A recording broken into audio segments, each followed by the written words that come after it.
God, guys, like They Fly Now has not been the same since Carter left. I'm still In his here. mind, I could hear him having fun. I don't know but how this is I'm gonna not still here. I'm go not in on. your head. I'm real. Wait, what? They fly now! They fly now! They fly now!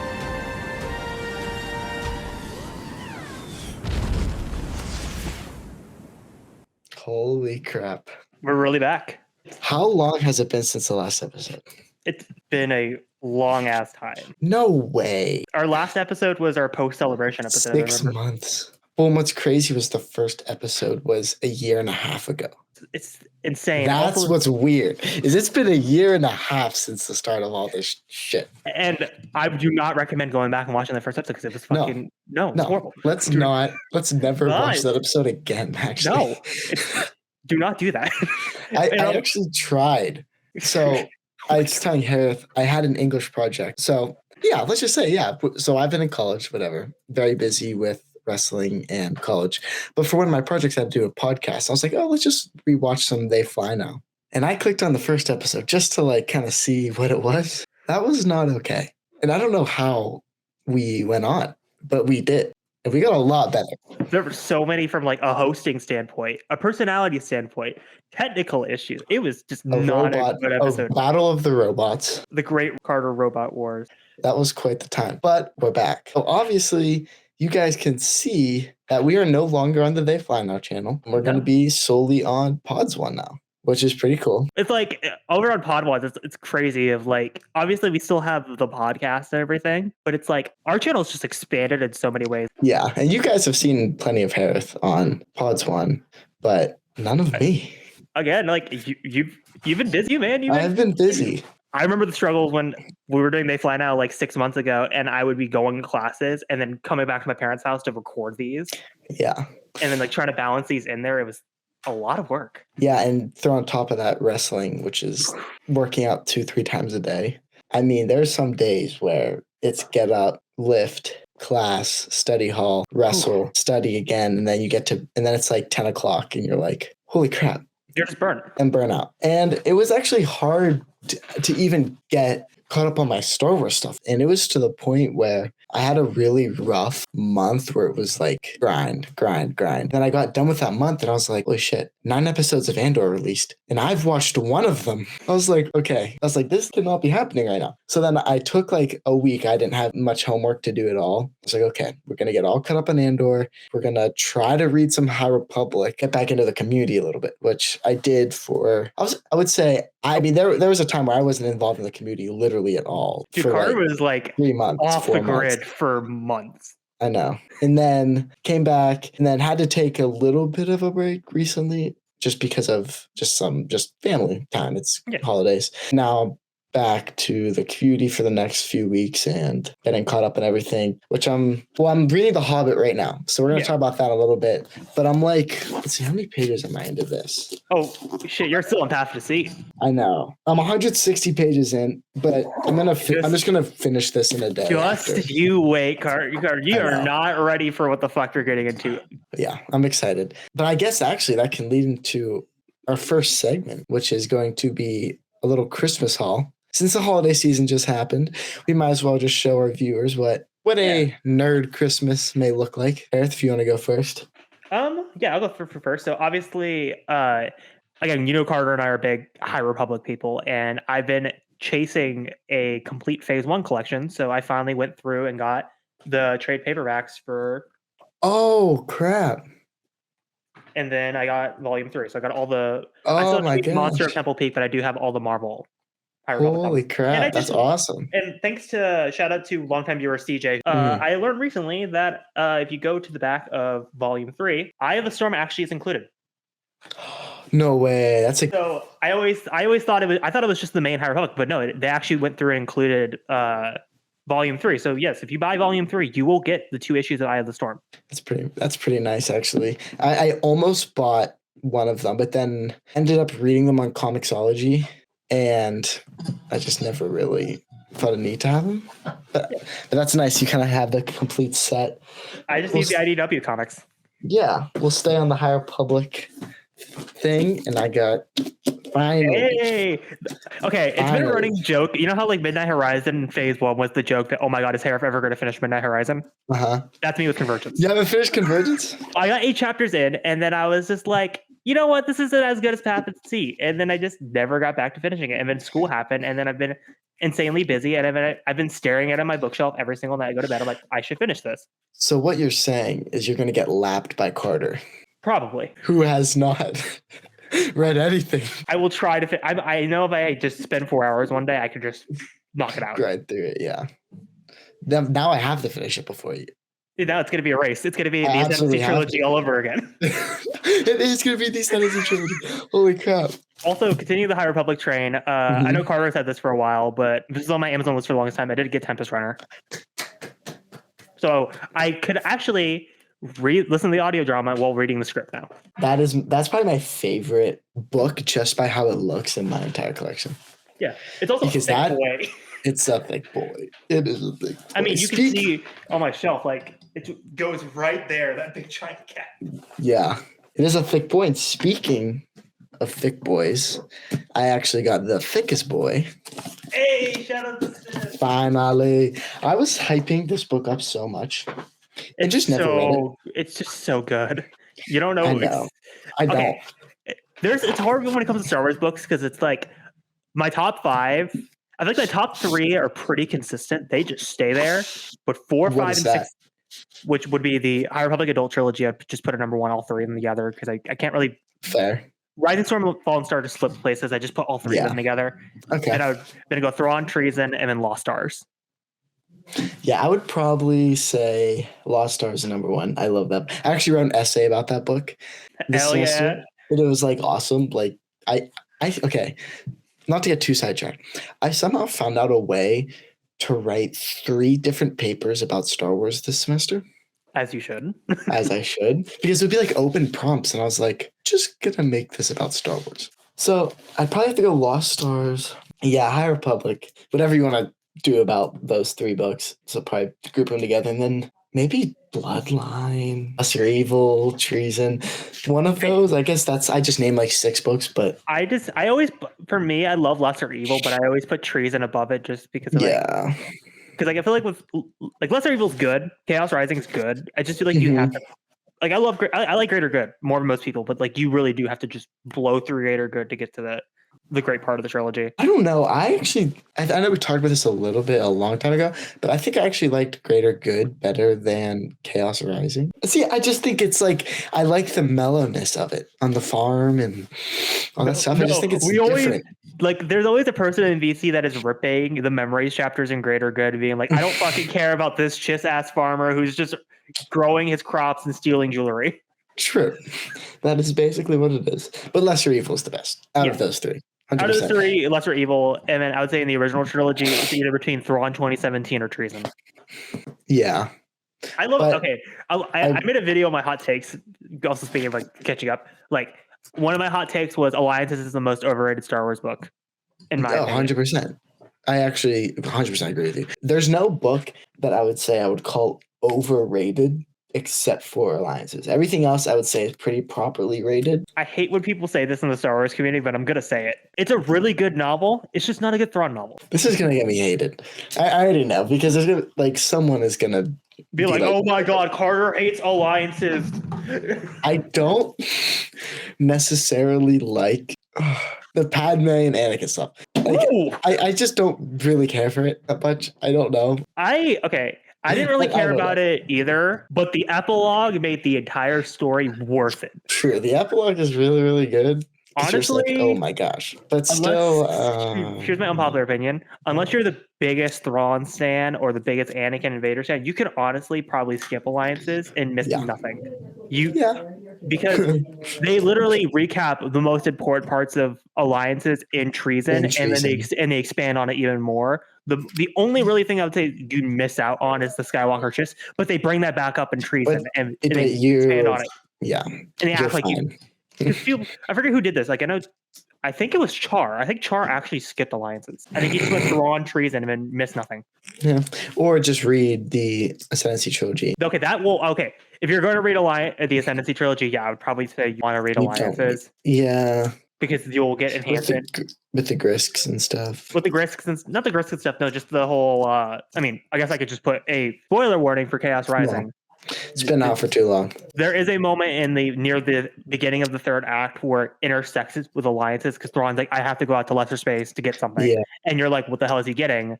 And then he meets up with Anakin Skywalker, and it's the opening chapters of alliances from Thrawn. That's right. Oh, yeah, that's right. Oh, that is right. Oh, I forgot about that. Maybe And then time flashes to after the novel, and Arlani makes a joke about how stupid alliances is, and she's like, God, why did you meet up with this guy? What does he even add to the story? I mean, she's like, whatever, we got this item anyway, we just how we're gonna win. That's right. I forgot that they met up. Yeah, I forgot. Which is interesting because you're getting everything from Thrawn's point of view, which is you rarely get that in the Thrawn books. You're always on the outside looking in, so it's like the first time you actually get to see what Thrawn is thinking during all of this. Yeah, that was actually a really good part of the book. Oh, that is a great. I want to reread the Ascendancy trilogy. I do too, because as much as I do love speed reading it just for the memes we created in the Plano, there's a lot of stuff, even though I have it written on my Apple Notes, so I have all my thoughts while reading it. There's a lot of stuff I forgot. Yeah. Oh yeah, 100%. There's a lot of it I forgot. Like I know the highlights, but I don't remember the stuff in between. Yeah, I mean the final battle in Lesser Evil is like insane when the ships just all turn off and then. Okay. But yeah, I'm excited to read this because it's really fucking good. Yeah. And it enhances the hell out of Rise of Skywalker. Yeah. So this definitely something ready to read. I think after I read my next few things, that's probably third on the power ranking right now. Also, I restructured my book order because I was like, oh yeah, I probably should put, since they're related kinda, audio dramas. Not only did I get a copy of Dooku Jedi Lost, I got a rarer copy of Dooku Jedi Lost. Yes. It's a first edition. So it's sealed, like they actually sealed the dust jacket so it wouldn't get damaged. And you open it up, it is a first printing. It's the first ever printing of Dooku Jedi Lost. So story time. So going Christmas shopping, I was buying stuff for my family. My parents were with me. They were like, I don't know what the hell to get you. They're going to just pull into a half price book. I was like, sure, why not? Because I already had an Amazon list. They were just kind of having an idea what to give me. So I was like, I already told them, I was like, we're near it. Why not? Let's just pull in. I'll buy my stuff. I just give it to you. You wrap it to me. I act surprised. I'm an adult. We know what it is. And they're like, okay, agreed. So I've bought everything at half price books, which is basically I bought Last Jedi and Solo, which I don't have right now. It's on my shelf, but that's why I didn't include it because it's not that exciting. It's just the Blu-ray. So I always put the films on the shelf as well, not just the books. I like to have everything on my shelf outside of Legend stuff. Oh, well, technically I have Legend stuff. It's the novelizations of the films, but technically it counts, I'd still say. So I was checking out, and I noticed that this was sitting on the back of the shelf. And I was like, why is this sitting behind the shelf? So I didn't see the price. I just was like, oh, can I have that copy of Dooku Jedi Lost? They were sure. I check out. It was $100. And I was like, why is this $100? They're like, oh, yeah, because it's the first ever printing of the book. So I have a first edition of Dooku Jedi Lost. You can see right here because it's not by Del Rey, it's by Century. My God. Which I'm planning to take to Celebration with me because I want to get this signed by Kevin Scott. So I'm going to try to get this signed. Oh. And have you read it yet? I have not read it, but it's been on my list for a while to be read. That's been on your list for a year. 3 years, technically, because ever since I had Audible, I got the Rise of Skywalker novelization, Plagueis, and Dooku Jedi Lost. I've been telling you to read that for so long, and you have not read it yet. Okay, because my issue is I have a to read list, and anytime anything new comes out, I always prioritize the new thing because it's what everyone wants to talk about. Fair. So I don't want that to get spoiled for me. So what I do is I always flip anything new to the front of the list. What I ended up doing was I read Path of Deceit. I started reading Convergence, got stuck. I also started reading Princess and the Scoundrel, which I also got first. I almost got Princess and the Scoundrel the other day. I read the first 5 chapters. I was really enjoying it. I just got caught up in other books. And then I had the arc for Padawan. So funny enough, I was supposed to get the arc for Padawan too. Yeah. So what happened was I submitted the arc, and for whatever reason, it wasn't showing up on my doorstep because I have the physical arc. So it's I can actually show you this real quick. Let me get up real quick and grab it. Wait, when did Padawan release? It came out in July. That's right. Because I actually feel really bad because wait, can you hear me? Yeah, I can hear you. I just have because I met Kristen White. Yeah. She gave me a signature to put in the book. And I haven't bought the book yet. Yeah. So I had, for example, I was expecting this type of copy, which is just a Uh-huh. paperback and it says advanced reader copy, and then it tells you like this isn't finished, some stuff can change in here. Whatever, it's just your normal arc. I was expecting that.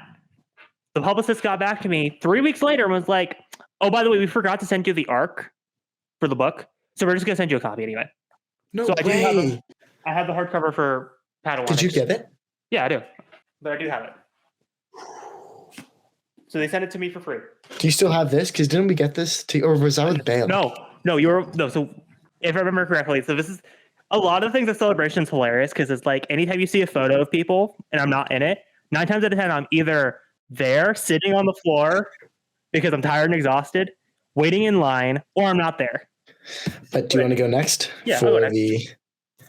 This is one of my last items. So I got a copy of Black Spire. I found this at Barnes and Noble, and just like classic Barnes and Noble fashion, got a poster. Oh yeah, can I show my Shadows of the Sith poster? I'm so I should honestly start getting stuff from Barnes and Noble more often, but I just don't. Yeah, because you get the poster. Oh yeah. Oh shit. Oh yeah. I was about to say the character's name. I'm like, wait, you haven't read it, so I can't say it. Is that not Ochi? No, that's not Ochi. What? Who the heck is that? You got to read the book, find out. Oh, I thought that was okay. Do you have anything else, or go? Well, I have like some really cool non-book things. Yeah. I mean, I got the. I can do it real quick. Yeah. Super cool set of Lord of the Rings. It's like this little leather, The Hobbit and Lord of the Rings. That is cool. Really cool. They're like leatherback engraved. I love them. I'm reading The Hobbit right now. I'm like 40% through, I think. So pretty cool. I just love like holding them. Like they feel really awesome. I got Dune, which is gonna be a while till I read. And then so probably the last thing I show. I don't know how my uncle found this, but the holiday series vinyl. I don't know how he found it. I honestly don't. So Christmas in the Stars, and I can show you guys. That is sick. Yeah, from 1980, the vinyl for the holiday special. Yeah. Because I was gonna go last. I do have this. I technically didn't get it on Christmas, but my sister's fiance was buying an office chair off me because he recently gave my sister an entire gaming setup, and it was like, so he sent me like $40, and I was like, you know what? I've always wanted one of these for the longest time, so I said, screw it, I'm gonna buy it on Amazon because I wanted this. I got this is a thick boy, the War of the Bounty Hunters full complete omnibus. That's sick. It's all I think it's 800 pages. It has. Holy crap! I'm not gonna read off all the comics, but it has Star Wars 2020, Vader 2020, the 12 through 17. It has everything. It has the complete storyline. It has everything, all the annuals. So it's the entire story. Gee, so the entire story. It's a hardcover, so it cost me $72. Woo! But I think it's worth it because it's like you get the entire run. The whole story, yeah. Again, I always want I love trade comics, but like I don't think they look that good on a shelf. Yeah, and the omnibuses look better. So again, ripping off the dust jacket, I think this looks cool. Agreed. Oh, like without the dust jacket, so like that's really cool. And then you have like Chewie, Dengar, Bosk, Boba, Valance, Afra, and Vader. Wow, that's really neat. Actually, I like that a lot. I was gonna either get this or the Star Wars 2015 run. A, I got this because this is newer, and you also get every comic in it. And B, the other reason why I didn't get this because again, I'll say this because Hayden put this publicly. The Star Wars 2015 artist who did the Star Wars 2015 run, isn't the greatest artist in the world because he ended up just doing is tracing frames from the movies. So if you look to the art, you'll literally, if you pay attention, you can pay like wait, I know exactly where they got it from. They got it from that frame. They got it from that frame. In Star Wars 2015? That's how bad it looked. Jeez, oh man. He literally has a thing on his website where it's like how he does it. He literally just takes it into Photoshop and then just traces over it and then lowers the opacity down to 50%. It looks so bad. In most of the cases, it's not even like, a lot of the times it's not even the body. It's like he'll trace the face. And so the art looks really good on the body, but the face just looks really awful. That's why it looks so weirdly photoreal, because it is. Because he got it from the films. That's why people are like, why does 2015 look weird? Yeah. So I would have got it. And that run, actually, that omnibus is 1,100 pages. it's thick. And I was gonna like for $60, I was like, why not? It's the entire 2015 run. But I saw War of the Bounty Hunters it literally came out a week ago. So I was like, I want that one because that one just came out. Might as well. And again, I've been wanting to read the War of the Bounty Hunters for the longest time, and I've been asking so many creators like, how do I get into this? And they always send me like this backwards like list of like, oh, you have to read this thing to understand this thing to understand this thing. That like it was like a long list, and I was like, screw it, I'll wait for the omnibus to come out. Yeah, and then read all of it at once, and it's probably in chronological order too. Yeah. So again, I got that. That was my big Star Wars book Christmas haul. Pretty good. Yeah, that's just about all the books I got. So yeah, if you want to move into just a little bit of show recaps because we haven't really talked. Yeah, I mean briefly because I'm sure all this stuff has been said. I loved Andor. Okay. I said this so many times. Again, Andor is probably by far my favorite live action show. Yeah, because I agree. The amount of depth that they add to the story. Because I've always said during comment section, it's like I feel like you don't get that type of depth in Star Wars storytelling outside of the books. It's the closest I feel like you're getting to book Star Wars storytelling in the show. Well, in the world building is incredible. Like the world building in that show is crazy. Like when we go to my favorite episodes are when they go to the prison. Oh, the prison arc is. If I'm going to rewatch the show, that's going to be the arc I'm going to rewatch because you feel so like helpless. And again, I haven't read this. Being a part of the Andor reactions with M was amazing because she would pick up on so many little things that if you blink, you'll miss it. Yeah. So this is a deep cut reference. Again, I haven't read Rebel Rising at all. That's been like my Dooku J Lost. Like it's been like my next to read, and I just haven't. So, but she did tell me the fact that there's two major Rebel Rising. There's one that's kind of like I don't think it's intentional, but it's definitely, I think the story group did it intentionally. The same prison that Cassian gets thrown into. It's not the exact same prison. Jin gets put in a similar prison. Ooh. It's not as high tech though. Okay. And then that's how we were able to deduct on the reactions that have you watched the show? What, Andor? Yeah. Yeah. Okay, just go. I didn't know. I wanted to check this. Yeah, so I actually got caught up. I watched the last 3 episodes the night they came out. Yeah.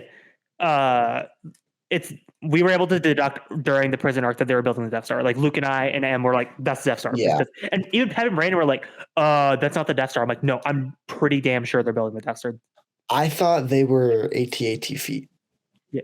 The reason why we thought it was the Death Star is because A, we were like, the way that it looked, and B, it was like, wouldn't it be very poetic if he was building his own death? And it was. And it is. And I even said it makes sense with Thrawn treason because in the entirety of Thrawn treason, Tarkin is it even said in Rebels, it's like Tarkin's pissed off at Krennic because the Death Star is way behind schedule. So what do? Slave labor. So it's like, I can imagine because obviously Jin gets out of that prison. That this is happening to all their slave camps. There's massive breakouts, so it's way behind schedule. So they're basically busting their ass off to get the Death Star made, which is causing Tarkin to get pissed off at Krennic, which leads to them hiring Thrawn. So I love this. Like, it's not obviously Tony Gilroy wasn't writing that with that intention, but you could tell the story group was weaving this whole connection between all these stories, which I think was really cool. The way they handled that. That actually is really cool because it's just like a chain reaction. Like though it doesn't reference it. It's there. Exactly. You're reading between it. I saw some memes. It was like me whenever it would be like me whenever Boba Fett's in Book of Boba Fett, and it was like, oh, and it was like me whenever Mon Mothma's in Andor, and everyone's like, yeah. Yeah. Because like the whole storyline with her working with Luthen and then the whole like Senate and like her basically having this whole double life of pretending they're like she's like this pro Empire person, but she's not really. And then her like the whole boyfriend stuff. I also like, that was a meme online for the longest time. Like everybody hates Mon Mothma's husband. Like that was like a running meme on Twitter. And then the whole her being related to Vel and like why Vel is now with Luthen. It's just like, again, it's like we haven't really had this much amount of characterization for Mon Mothma, not even in the books. And getting that, like, I don't know, Mon was one of my favorite parts of that show. Yeah, that was really good. It was really entertaining to like see her like be stressing out so much, and then she has to like go click. Just like the whole like like it's the same thing. I love Luthen. It's like the way she's able to flip on a dime and like flip to like who she actually is. Especially at the scene where she's like talking to the breaker and she's like smile, and she's like and she's like and then she's like speaking how she is, and you're just like the way she's able to mask it. You're just like, oh my god. Yeah, and without her, the rebels would not have won. Which, again, I also love the whole. It's weird to say love, but like I like how they wrap up the whole storyline with her daughter and like why she. Because for the longest time during the show, I was like, why wasn't her daughter in the rebellion? Where when she referenced during Rebels and Rogue One, like you think, especially during Aftermath, you're like, okay, this is something that would be referenced. She would talk about this. Why isn't she talking about this? And you're like, oh, because it's an arranged marriage. That's why. Yeah. I mean, she wasn't really. I always got the. Maybe this is kind of screwed up, but like I always got the idea that she wasn't really close to her daughter. She was more close to her father than anything. Well, and she had to make those sacrifices for the rebellion. Correct. And that's like what's like so heartbreaking about it is that she had to give up her family. And I think in upcoming seasons, we're going to see a lot of her having to shut out her family for the rebellion. And again, I think Luke, this is more of a Luke prediction than a me prediction. And I hope it doesn't happen, but Luke is predicting that Vel's going to get fridged for Mon Mothma's character development. Like that's going to be what leads to in Rebel season 3 when Mon Mothma turns against the Emperor. Mm-hmm. Do you think? Yeah, I wouldn't be surprised. Because like, my whole hope is like I said this during the reactions because again we did like a big like finale show for Dyad and the Force. That's what we just like Kenobi we wrapped up on Dyad. They said, what do you want for season 2? I said, my main prediction is I hope Vel and Senta live to the end of season 2. And then we get like a Rebel style epilogue of like them fighting during the original trilogy. So like we know where they were they were on Yavin, they were on Hoth, they were on Endor. And like we get to see like everything happen from their point of view. That would be really cool, actually. And again, if you want to relate it to the show, be like, why would you want that from the show? It wouldn't relate to Andor. You can make it relate because you'd be basically them learning about how Cassian died on Scarif. That's how you tie it into Andor is because it's them fighting for Cassian. It's them pushing for his legacy. Yeah, that's actually really cool if that does happen. That's a good prediction. I like that. Again, I don't know. Again, I think I didn't say this. I think I'm trying to remember who said this. I think that was an M prediction. I may have just stole it from M. Credit to M for that one. Okay. But no, as I was saying, like again, I'm like I always try to own up when I do it, but like I'm pretty sure that was an M prediction for Andor season 2. Because I really like the again, this is like public knowledge because they announced it during Celebration that did you hear that season 2 it's gonna be every arc is gonna jump a year? Yes, I did hear about that. So people were like, I know a lot of people in the community are like, oh, I don't like that. I'm like, I actually kind of do because it's like it'll get us where we need to be. Because like people were like, oh, I wanted the full 5 seasons that Diego Luna wanted. I'm like, guys, Diego Luna is like in his 40s, and the actor who plays K2SO isn't going to stand on stilts for 5 years. Like, yeah. So it's like I'd rather have a condensed second season where they just hit on the major points and just because I feel like while I love Andor's pacing, I feel like I love the slow burn aspect of it. I think it's still going to be there in season 2. I think it's just going to be more faster and more controlled. Yeah, and I mean, I'm sure it's going to, and the rest of Andor is going to be amazing because season 1 was probably it may be the best season that we've gotten. I cannot wait to see Luthen's arc in this next season. Yeah, I think Luthen is eventually going to die. Because what makes Luthen interesting is because it's like it goes back to Cassian's quote in Rogue One of them having to sacrifice and like do horrible shit for the rebellion. Like I think that's just Luthen as a character. It's like he's constantly doing the wrong things, but what he believes is for the right reasons. Yeah.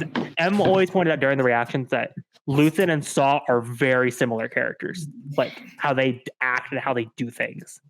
Yeah. Because again, Luthen mentality is always whatever it takes, because he was ready to sacrifice whatever he needed to do because he was going to straight up just kill Cassian at the end. Yeah.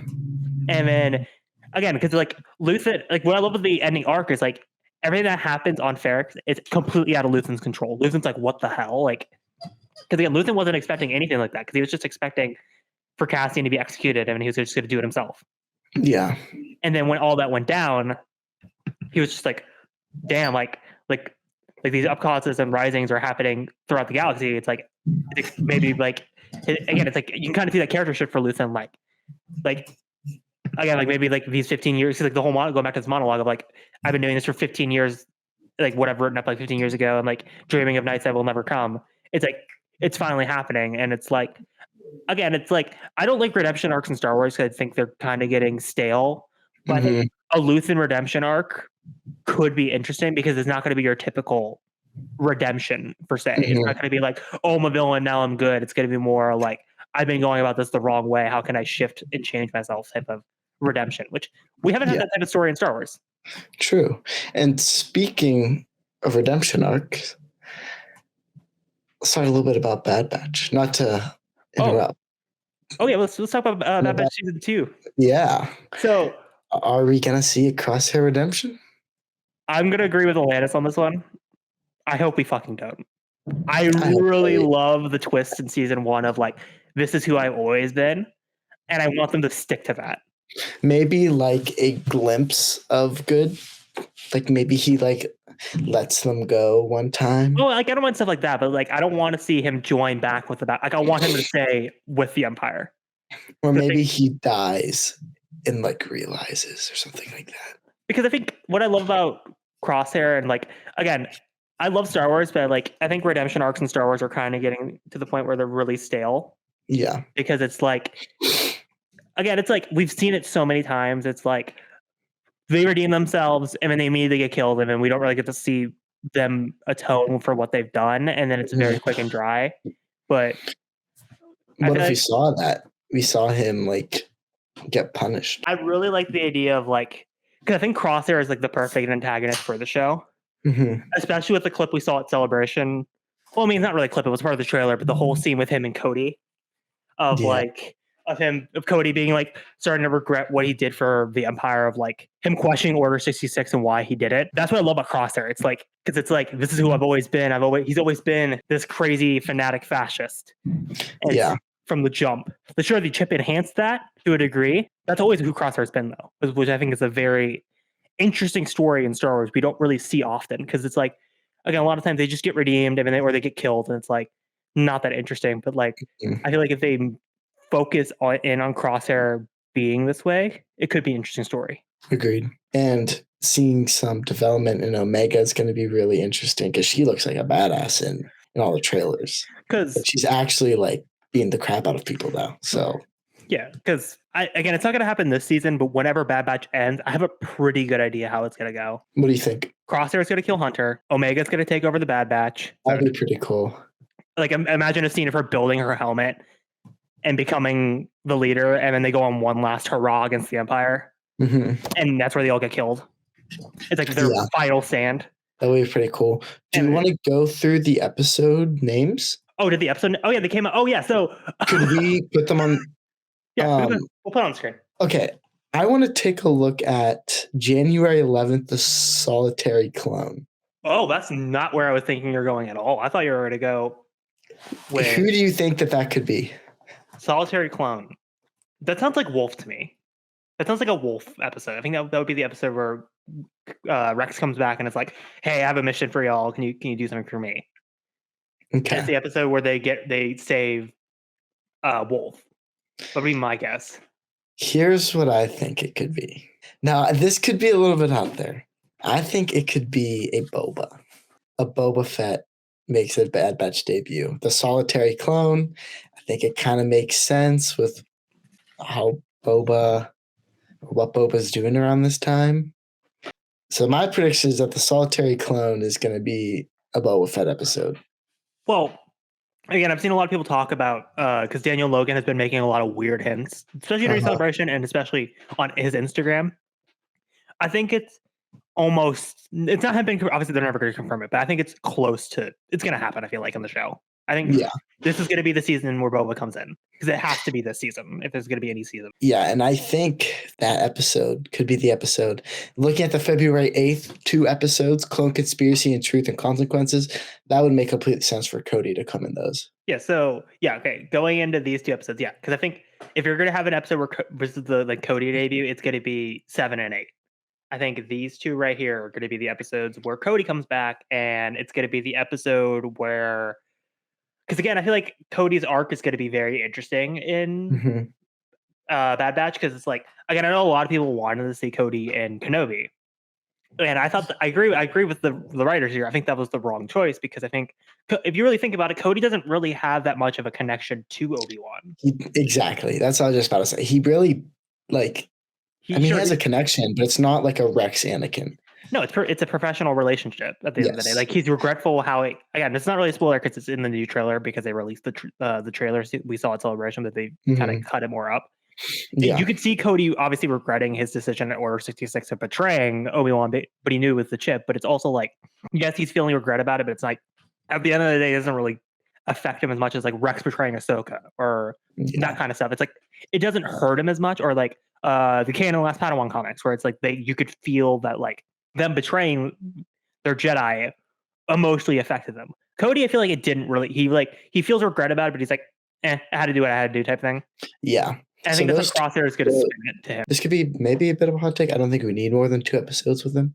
No, and again, I've been saying this since Bad Batch season 1. I think I said it on High Ground or Dyad. I forget which show, but I've been so diehard in the camp of I want to see Cody versus Rex. That would be sweet, because I think Cody versus Rex could be a very interesting story, because I feel like I could see a story. I could see him having his Legends ending. Do you know what Cody's Legends ending is? I don't know. He just retires with the Empire, and he just like trains the new recruits, and like he becomes like a loyal soldier in Legends. And canon, I honestly want to see him die. Weirdly enough, like I think that would be. I mean, maybe that's what's gonna happen. Because I like, imagine this. This is how I always imagine it. Like, imagine like a rough fist fight, gunfight between Rex and Cody on a Star Destroyer. That would be pretty sick, actually. And then it ends with Rex basically having to kill Cody and having no other choice. And that's why Rex goes into hiding and becomes the way he is in Rebels. Because obviously, solitary clone, I feel like it's either going to be Boba, it's going to be Wolf, or it's going to be Hauser. It's going to be one of those 3. So if you already have Wolf with Rex by this point, you basically almost have him to his Rebels arc. Yeah, and that would make sense for why he retires from the fight. Essentially, because you don't know why he retires from the fight in Rebels. It's just, he's like, I can't do this anymore. I'm done. I'm out. Yeah. So it makes sense that him killing Cody basically puts the nail in the coffin in his mind for the fight. So yeah, definitely, I think season 2 is going to be better than season 1. Do you want to have any other episodes you want to go over before Mystery? I mean, Plan 99 and the Summit, I think those are going to be pretty cool.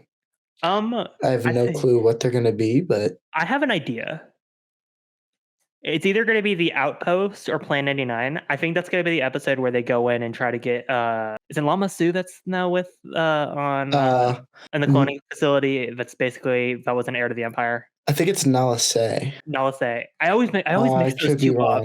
I know one of them gets murdered in Bad Batch season 1, and then the other one gets captured and is now slave to work for the Empire cloning facility. Which I think Nala Se she's in the finale. Which, shout out to your friend during, again, I obviously couldn't see it during the reaction because I screwed up the recording on that one, but I remember him running in and basically pointing out that the same cloning symbol was the same one that was in The Mandalorian. Like, that was a really good, like, blink and you'll miss it type catch, because they don't really focus on it. It's just like, it's just there. If you noticed it, you noticed it. If you didn't, you didn't. Yeah, it's Nala Se. Yeah. Because I feel like what's going to happen is the Bad Batch is going to be put in a situation where it's either they're going to let her die or they're going to have to go save her. And I think they're going to put together a rescue mission and go get Nala Se out. That'll be pretty cool. But do they care that much about her? I don't think the Bad Batch themselves would care, but I think Omega would care, which would make Hunter have to care, which will make the rest of the team want to do it. And then I could see that being like a trap by Crosshair to like lure them into like, not like a one last battle, but like a final battle for the season. Yeah, that actually pretty cool. I don't have anything else left on the Bad Batch. I have one thing on the Bad Batch. I find it very interesting, the release pattern. I was actually going to mention that because they're releasing 2 episodes 3 times throughout the season. So the key arcs they're doing, which I love that idea, because I love them releasing all the arcs together and then all the one-offs just go between, because I think that's the best way to do it. I think it sucks if you're going to record reactions at midnight, but you know what? I think for a viewing perspective and a viewing standpoint, I think it's the better way to do it. Yeah, because it gives people more some weeks, and then 2 weeks later, it's like, oh, I got to watch it. Yeah, because I feel like what's going to happen is the Bad Batch is going to be put in a situation where it's either they're going to wanting more after the 2 episodes, and then once they get bored of the 1 episode, they get another thing of 2 episodes. Classic Star Wars fashion, like Tales of the Jedi and Andor, is all the way for the first 2 arcs, all the way from all this down here, is it's going to stand alone, and then starting from episode 11 to 16 is Mandalorian's going to start up. Yep. Which I think we can kind of segue that into, okay, because it's like we haven't really done an episode in a while. I think this is a good way to segue into Mando predictions. Yeah. I mean, I don't know if I have many predictions. I just don't really know. I don't like, okay, how do I phrase this? I almost like everything that story-wise that they've been doing with that whole era or section of Star Wars. Yeah. But I don't like what they did with Grogu and Boba Fett really at all. I actually really dislike it. Okay. I've been talking about this so many times with different people privately. I have to 100% agree. So because I remember literally crying because Grogu was off Luke. Like literally crying. Like I cried, like I was distraught for like a week, and I was like, "This hurts so bad," but I like that it hurts because it needed to happen. And I agree with the decision to send Grogu back to Luke. It just happened way too quickly. You needed that separation to be longer. Yes, like why would we get like? The whole point of season 2 was to get him to a Jedi, and now in the book of Boba Fett, we're gonna send him back to Bando. Like I've talked about this, like again, I know I dislike it. I know it's a divisive thing in the community, but I remember this being a hot talking point during Book of Boba Fett. I like the Mando episodes in Book of Boba Fett. I just wish there's 2 ways they could have done it. They could have saved the Luke episode for the beginning of season 3, which I think I would have gone for that one, because you make that Book of Boba Fett episode the first Luke episode. And then you make episode 6 more of a Din comes back and Boba Fett starts recruiting everybody to gear up against the fight. And you make that more like a build-up episode for the finale. And then obviously you could have the Cad Bane stuff. Like all that stays the same. You just have a subplot with Boba getting other people as well. And then Fennec getting people. And then it's like this big, like they're all coming together to go gear up and fight. Which I think that would enhance Boba Fett more. Or you keep episode 6 the same, but you just cut Grogu out of 7. Yeah. You end it with the Grogu cliffhanger if you don't know what he's going to pick. Exactly. And then do it like midway through season 3. I say at the end of season 3. He shows up in the finale. Yeah. I just don't get why they would do that.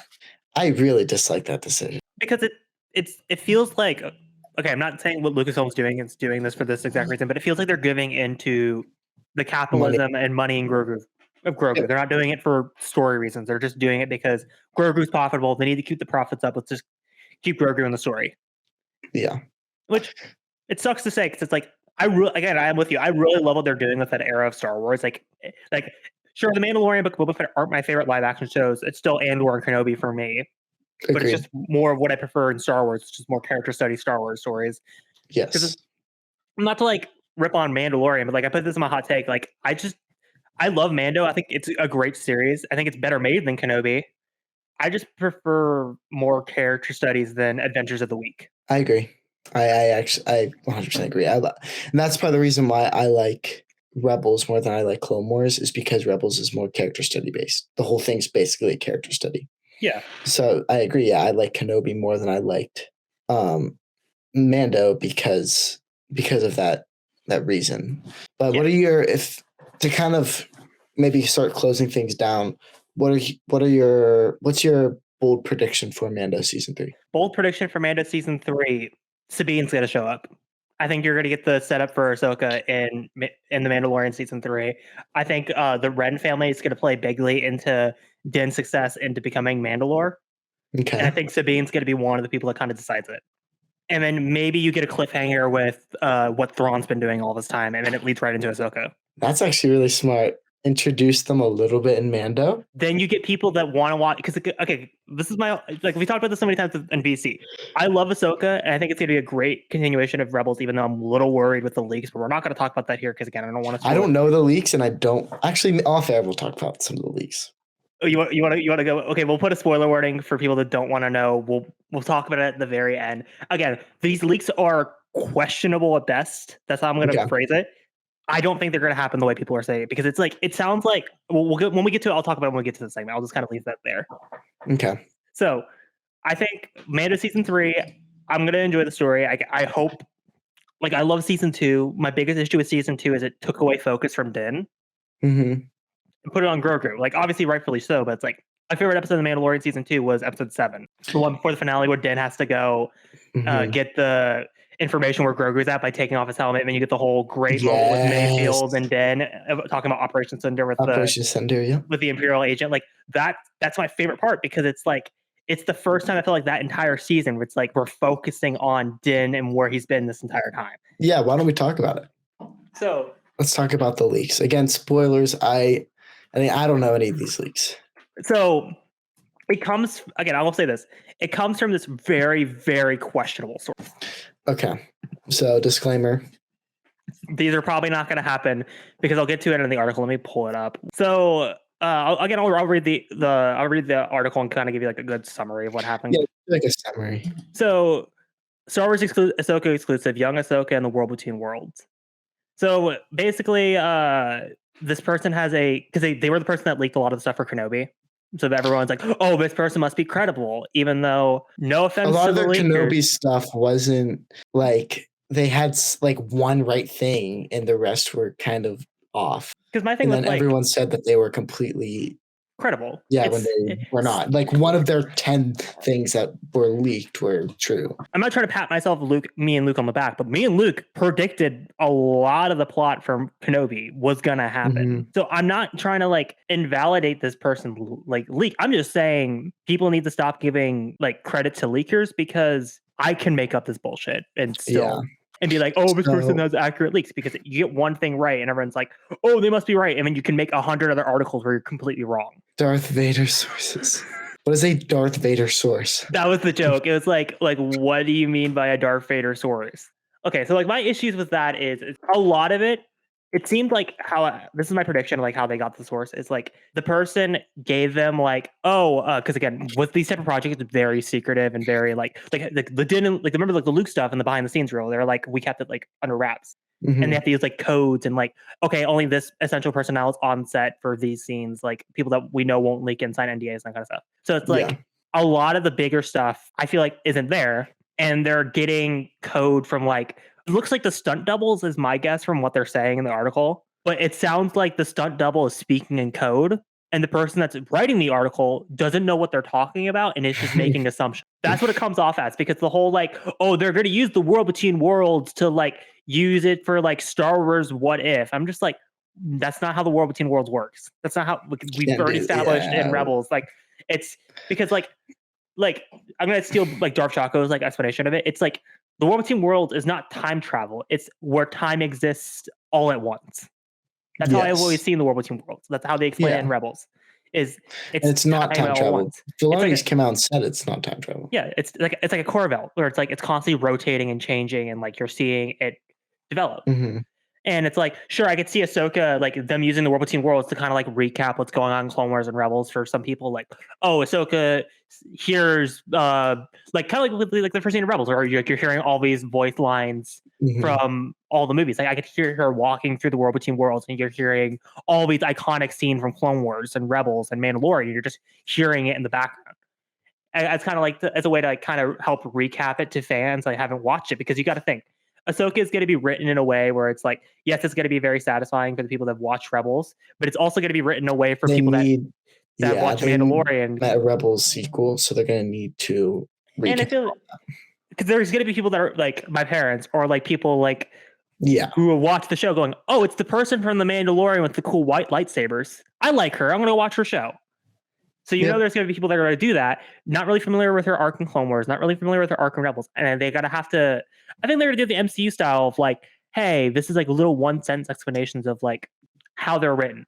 Yeah. So I think if they do it in a way, it could be very interesting. Yeah, that's the show. I mean, I've said this before, but that's the show I'm most excited for. And like, I'll be 100% honest. Like, my issue with the article is that I talked about it on Podwans a lot.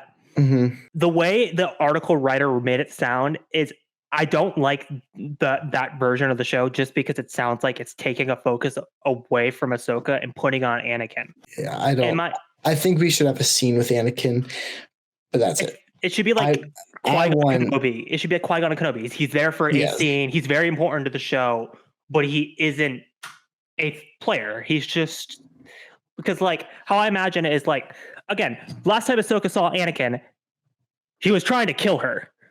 So Yeah. obviously she's still regretful for what happened. You could still have that play into the story of like Ahsoka isn't in control of like she feels like she's guilty for what Anakin has done to her and like how like she feels like she couldn't fix Anakin's fall. And you can have that play into the show and that but I don't want the it. main plot should not be that.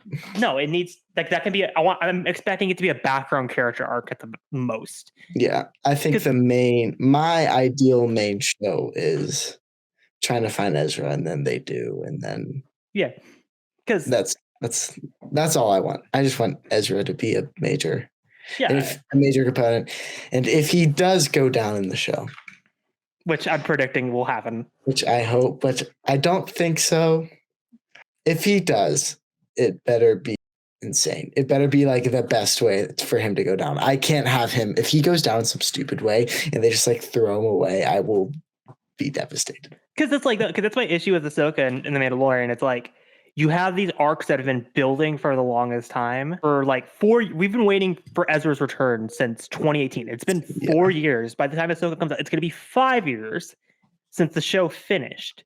And people have been waiting to see what's going to happen with Ezra, what's going to happen with Thrawn. And they have to do it well. Good job. They better do a damn good job. Like my issue, I'm not just, like again, I don't really talk about like flaws of Star Wars, but like again, I feel like Dave Filoni is a great just like Lucas, he's a great ideas man. He's great at setting up mysteries and stories. Mm-hmm. Again, I think he's like a track record with Rebels and Clone Wars, the finishing stories. Yeah, I feel like with this, he's been like throwing it out into eras.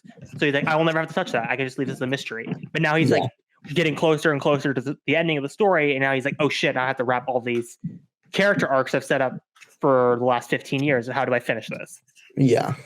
And it's like, again, I think listening, because again, we were both at the celebration listening to Rosario Dawson and the Sabine actors talk about their experiences on Ahsoka. I think they're, especially because we've already seen Rosario Dawson. She's doing a great job as Ahsoka. Like she's absolutely killing it. Yeah. Listening to the Sabine actress, she said she grew up on Rebels. Sabine was her favorite character. So you know that she's gonna absolutely kill that. Yeah. And it's like, I also will say this, it's like, it's not confirmed yet. I'm going to say, again, a lot of the stuff we're talking about isn't confirmed. It's just speculation. Mm-hmm. But I forget her name, but Ewan McGregor's wife, it's like Vanette. It's like, what's her name?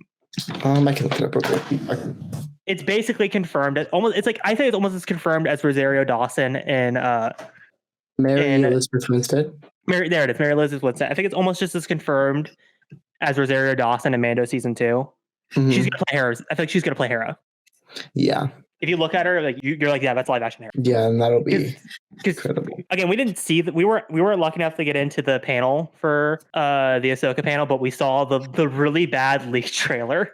Like we were literally in celebration, like on the corner of our phone, watching the worst recording.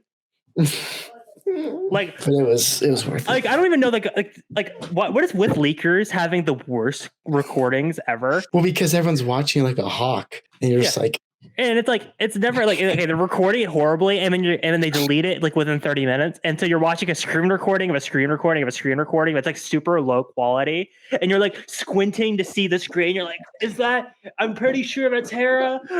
Oh my gosh, it's Chopper!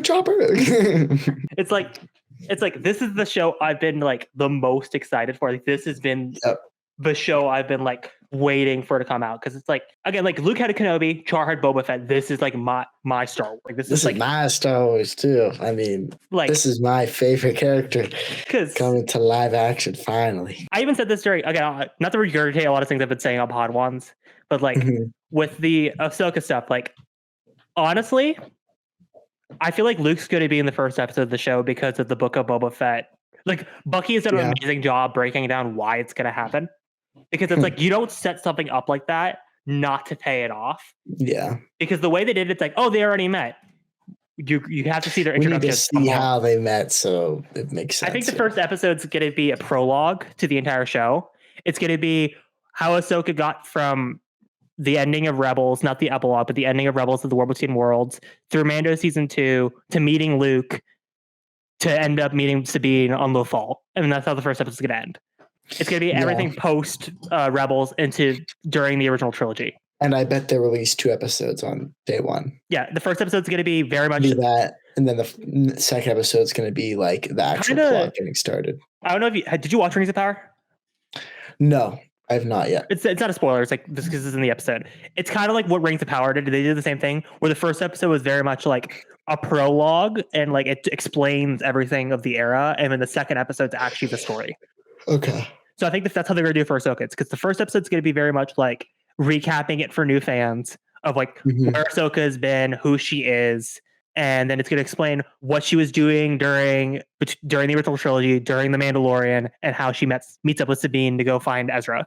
And then talking about the Luke-Ahsoka interaction, I said this during Pod Ones, and even Luke agreed with me on this.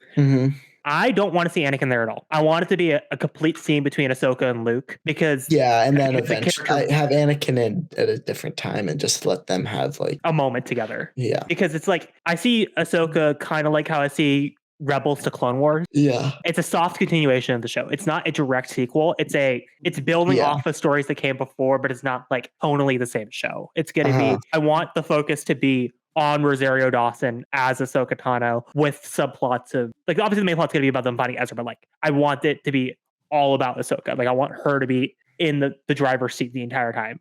Yeah, I agree. And it's like again, I'm not trying to like dig Favreau and Filoni as writers, but it's like I don't want too many cameos. I wanted to just stuff like to serve the story.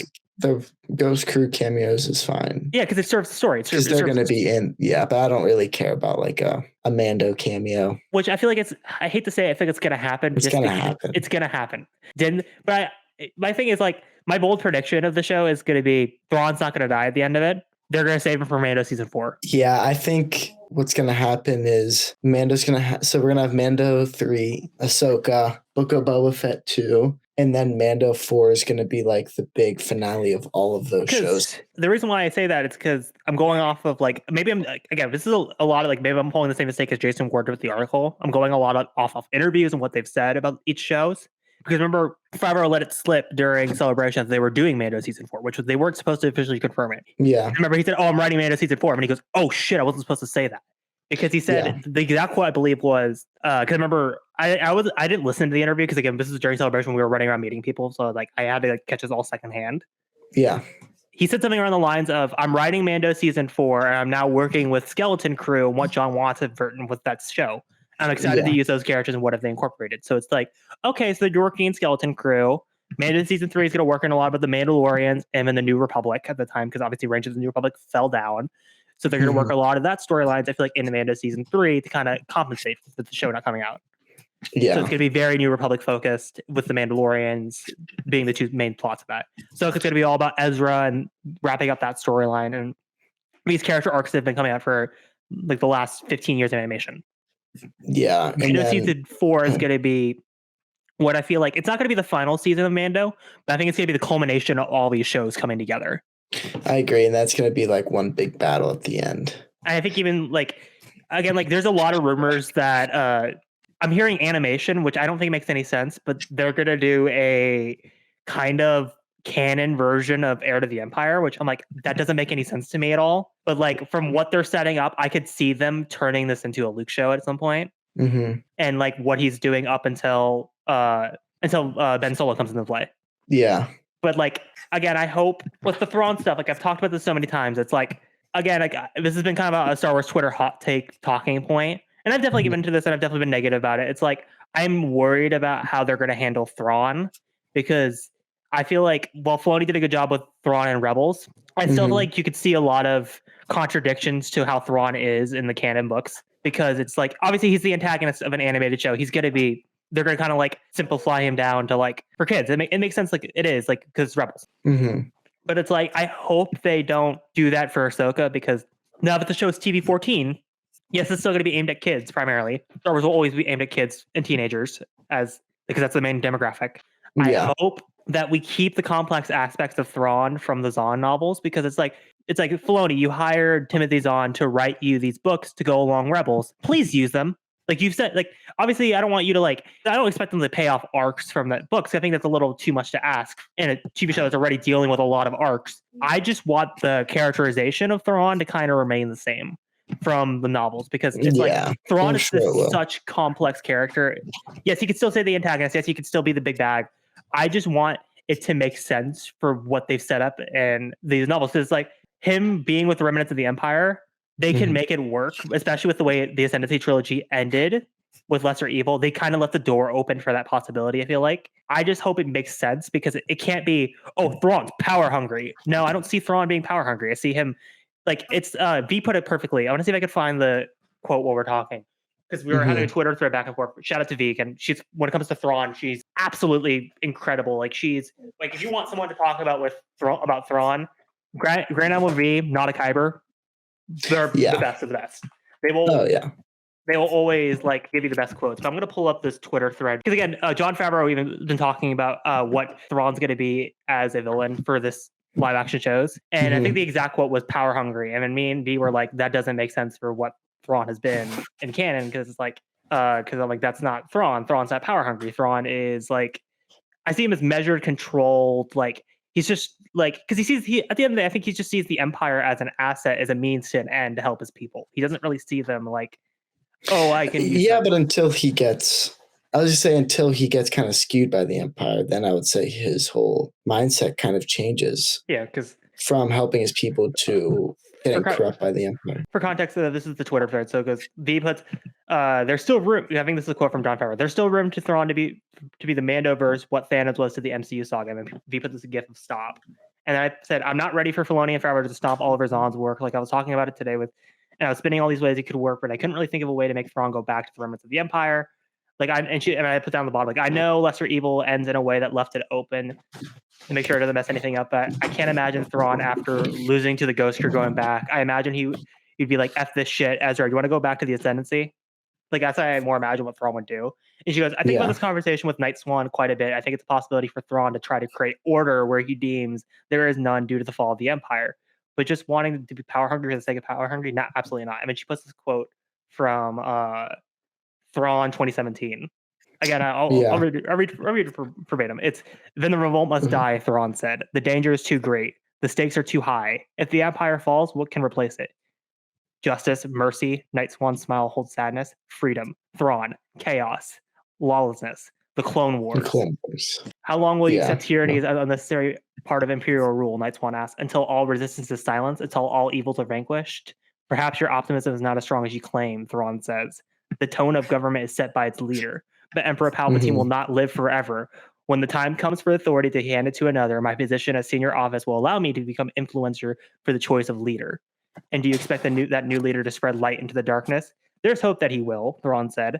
But if evil is victorious, that hope will be extinguished forever. So I think, going off of that quote, I think Thrawn puts Moff Gideon power.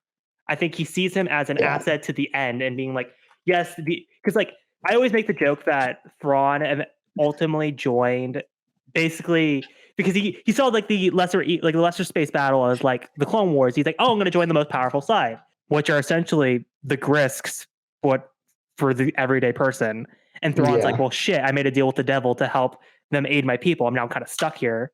And imagine like, oh, the Emperor's dead. I'm out of here. But I can imagine Thrawn being like, seeing the Empire still as a powerful asset because again, what he wants at the end of the day, I feel like with Thrawn is he wants their naval fleets. He wants the Star Destroyers to aid his people in the fight against the Grisks. So I could see him being like, oh, Moff Gideon knows what he's doing.